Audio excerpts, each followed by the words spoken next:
नमस्कार दोस्तों, मैं हूं जयंत कुशवाहा। आपके अपने यूट्यूब चैनल क्रेजी मैथ्स में आपका स्वागत करता हूं।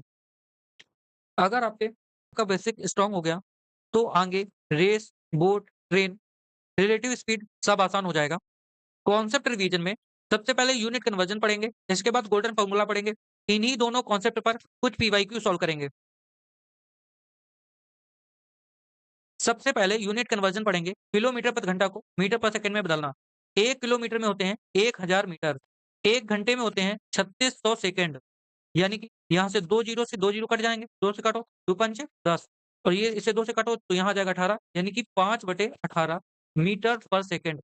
1 किलोमीटर प्रति घंटा को मीटर पर सेकंड में बदलने के लिए 5/18 से गुणा करना होगा। एग्ज़ाम्पल के तौर पे देख लेते हैं, अगर दिया है 72 किलोमीटर प्रति घंटा, इसको मीटर प्रति सेकंड में बदलना है, तो क्या करेंगे? 72 को 5/18 से गुणा कर देंगे। 18 एकम 18, 18 चौक 72 यानी यहाँ से आ जाएगा 20 मीटर पर सेकंड। यहाँ से क्या आ जाएगा 20 मीटर पर सेकंड, ठीक है? इसी तरह मीटर पर सेकंड को किलोमीटर प्रति घंटा में बदलना है। यहाँ 5/18 से गुणा कर रहे थे, तो यहाँ करेंगे 18/5 से गुणा, ठीक है? अगर देख लेते हैं, एक एग्ज़ाम्पल देख लेते हैं, दिया है 20 मीटर पर सेकंड को 20 मीटर पर सेकंड को किलोमीटर प्रति घंटा में बदलना है, तो क्या करेंगे 18/5 से गुणा कर देंगे। तो 20 इंटू 18/5, 5 एकम 5, 5 चौको 20, 18 चौक 72 यहाँ से कितना आ जाएगा 72 किलोमीटर प्रति घंटा। समझ में आ गया? अगला अगला कॉन्सेप्ट देखते हैं। अगला कॉन्सेप्ट है अगला कॉन्सेप्ट है गोल्डन फार्मूला। गोल्डन फार्मूला क्या होता है? डिस्टेंस बराबर चाल गुणा समय, यानी कि दूरी बराबर क्या होता है?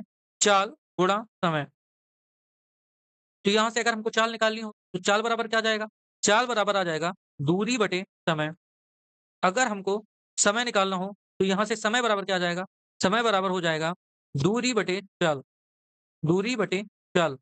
यही हमारा क्या है गोल्डन फार्मूला है। ये बहुत इम्पोर्टेंट फार्मूला है। अगर हमको ये कॉन्सेप्ट समझ में आ गया, ये फार्मूला समझ में आ गए, तो 70 से 80% क्वेश्चन टाइम एंड डिस्टेंस के इसी कॉन्सेप्ट पे हो जाते हैं। इसके कुछ केसेस बनते हैं, चलो उनको केसेस को भी देख लेते हैं एक-एक करके। केस फर्स्ट है, जब डिस्टेंस कांस्टेंट हो। जब अगर डिस्टेंस कांस्टेंट हो गई, तो गोल्डन फार्मूला होता है डिस्टेंस बराबर स्पीड गुणा टाइम। अगर डिस्टेंस कांस्टेंट हो गई, तो स्पीड और टाइम का गुणा कैसा हो जाएगा? कांस्टेंट हो जाएगा। अगर स्पीड और टाइम का गुणन क्या है? कांस्टेंट हो गया, तो यहाँ से हो जाएगा S1 इंटू T1 बराबर S2 इंटू T2। अगर हम इसे डॉट-डॉट भी करते चले जाएँ, तो उसका भी कैसा रहेगा? सबका गुणा कैसा रहेगा? कांस्टेंट रहेगा। तो यहाँ से आ जाएगा S1 अपॉन S2 बराबर हो जाएगा T2 अपॉन T1। यानी कि हम कह सकते हैं कि अगर डिस्टेंस कांस्टेंट है, तो जो रेशियो स्पीड का होगा, अगर डिस्टेंस कैसी है? कांस्टेंट है, तो जो रेशियो स्पीड का होगा, उसका रिवर्स रेशियो टाइम का होगा। अगला केस देखते हैं, अगले केस में क्या दिया गया है? अगला केस में है, जब स्पीड कांस्टेंट हो। अगला केस है, जब स्पीड कांस्टेंट हो। जब स्पीड कांस्टेंट होगी, तो डिस्टेंस जो होगी, वो डायरेक्टली प्रोपोर्शनल हो जाएगी टाइम।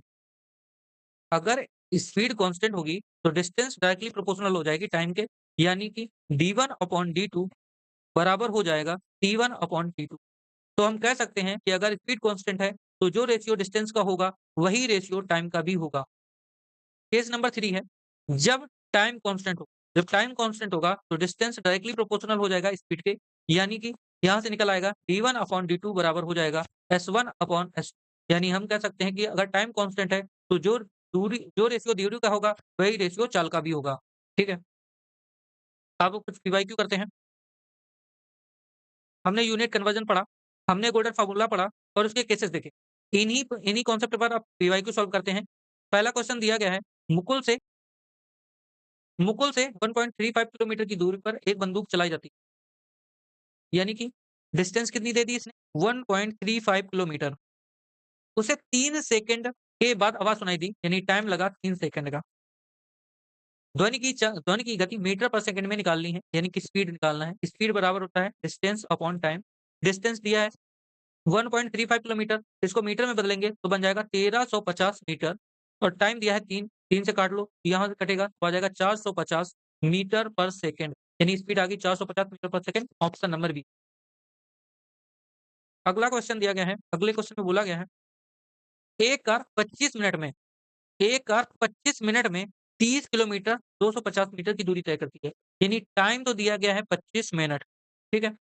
और डिस्टेंस दे दी गई है 30 किलोमीटर 30.250 किलोमीटर, यानी कि 30 किलोमीटर और 250 मीटर किलोमीटर प्रति घंटा में गति निकालनी। तो यहाँ से निकालना है, स्पीड निकालना है। तो स्पीड बराबर होता है डिस्टेंस अपॉन टाइम। डिस्टेंस दी है 30.250 किलोमीटर। टाइम जो दिया है वो मिनट में, वो घंटे में बदलोगे तो ये 25/60 होगा। बटे जो 60 है ऊपर ले जाएँगे तो यहाँ 60 कर देंगे। अब बस काट लेते हैं, 5 से काट लो, 5 25 और 12 5 60, 5 से काट लो, 5 छक्का 30 पॉइंट और 5 0 5 25 0। तो 12 का गुणा करेंगे 6.050 में, तो यहाँ से आ जाएगा 12.6 किलोमीटर प्रति घंटा। तो ऑप्शन नंबर डी है। मनोज शहर ए से शहर बी की यात्रा करता है, यानी कि शहर ए और शहर बी के बीच की दूरी कैसी होगी? फिक्स होगी, यानी डिस्टेंस कैसा हो गया? कांस्टेंट हो गया। डिस्टेंस कांस्टेंट हो गई। यदि मनोज अपनी कार को अपनी समान गति 1/5 गति से चलाता है, यानी कि स्पीड का रेशियो दिया है। S1/S2 दिया है 1/5। अगर डिस्टेंस कांस्टेंट हो, तो जो रेशियो स्पीड का होगा, उसका रिवर्स रेशियो किसका होगा? उसका रिवर्स रेशियो होगा टाइम का, यानी कि T2/T1 होगा 5/1। यानी पहले अगर 5 समय लग रहा है, सॉरी मैं यहाँ लिख लें, T1/T2 का रिवर्स रेशियो T1/T2 होगा 5/1, यानी पहले अगर 5 समय लगता था, तो अब लगेगा 1। यानी कि इनके बीच का डिफरेंस कितना आया? 4। 4 की वैल्यू यहाँ दी है 36 मिनट। 4 की वैल्यू यहाँ से कितना आ जाएगा? 36 मिनट। यानी कि 1 की वैल्यू यहाँ से आ जाएगी 9 मिनट। इन्होंने पूछा क्या है? यदि शहर ए से शहर बी की यात्रा में कितना समय लगेगा? अगर वो अपनी सामान्य गति से यात्रा करे, तो पूछा है शहर ए से शहर बी की यात्रा करने में कितना समय लगेगा? अगर वो 5 गति से यात्रा करेगा, तो उसे समय लगेगा 1। 1 की वैल्यू दी है 9 मिनट, यानी कि उसे 9 मिनट लगेगा। Option number A. अगला क्वेश्चन देखते हैं। यदि 3 कारों द्वारा एक निश्चित दूरी तय करने में लगने वाले समय का अनुपात 2:5 है, यानी कि टाइम का रेशियो इन्होंने दे दिया 2:3:5, यानी कि कार है, यानी C1, C2, C3 दिया है। यहाँ से लिख लेते हैं C1, C2, C3, ठीक है? कारों की चालों का अनुपात निकालना है, यानी स्पीड का रेशियो निकालना है। निश्चित दूरी है, यानी डिस्टेंस कैसा दे दिया है? कांस्टेंट दिया है। अगर डिस्टेंस कांस्टेंट है, तो जो रेशियो स्पीड का होगा, उसका रिवर्स रेशियो टाइम का होगा। तो हम उल्टा भी कर सकते हैं, जो रेशियो टाइम का उसका टाइम का होगा, उसका रिवर्स रेशियो स्पीड का होगा। यानी स्पीड का रेशियो हो जाएगा 1/2 रेशियो 1/3 रेशियो 1/5। इस रेशियो को सिम्प्लीफाई करने के लिए हर का ले लेते हैं एलसीएम।